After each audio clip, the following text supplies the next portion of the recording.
Sir నమస్కారం sir. నమస్కారం. ఇంకా పోలింగ్‌కి ఇంకా 6 రోజులే టైం ఉంది సార్. అవును. మరి ఎక్కడెక్కడ మీరు ప్రచారం జరిగింది? మీ ప్రచార శైలి ఎట్లా ఉంది? రెస్పాన్స్ ఎట్లా ఉంది? ఇప్పటికీ మనకు పాత కరీంనగరు, పాత మెదక్, నిజామాబాదు, ఆదిలాబాద్‌లో అన్ని జిల్లాలలో ఓటర్ల వరకు మన వాళ్ళంతా ప్రచారం చేయడం జరిగింది.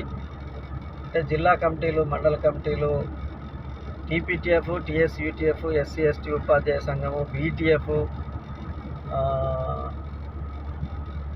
అట్లాగే లెక్చరర్స్ సంఘాలు, దాంతోపాటుగా KGBV model school JAC, residential స్కూళ్ళ జేఏసీకి సంబంధించిన అందరూ కూడా మన కోసం అన్ని చోట్లలో అభ్యర్థిని పరిచయం చేసి మిగతా అభ్యర్థుల కంటే భిన్నమైనటువంటి వ్యక్తిత్వం కలవడం, ఉద్యమ నేపథ్యం, అది ఉపాధ్యాయ సంఘంలోనూ అట్లాగే తెలంగాణ జేఏసీలోనూ పనిచేసిన విషయము, విద్యావంతుల వేదికలోనూ విద్యా పరిరక్షణ కమిటీలోనూ పనిచేసిన విషయాన్ని, పలు ఉద్యమాల్లో ఉన్నటువంటి విషయాన్ని అందరూ చర్చకు పెట్టారు.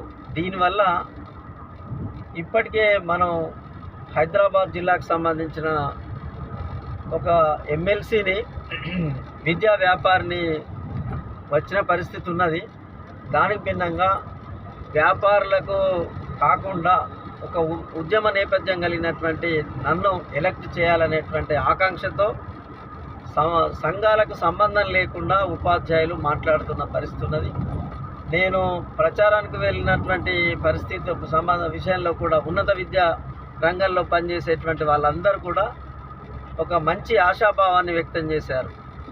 దీనివల్ల తప్పనిసరిగా గెలుపు అవకాశాలు నాకు మెరుగైనటువంటి పరిస్థితి ఉన్నది.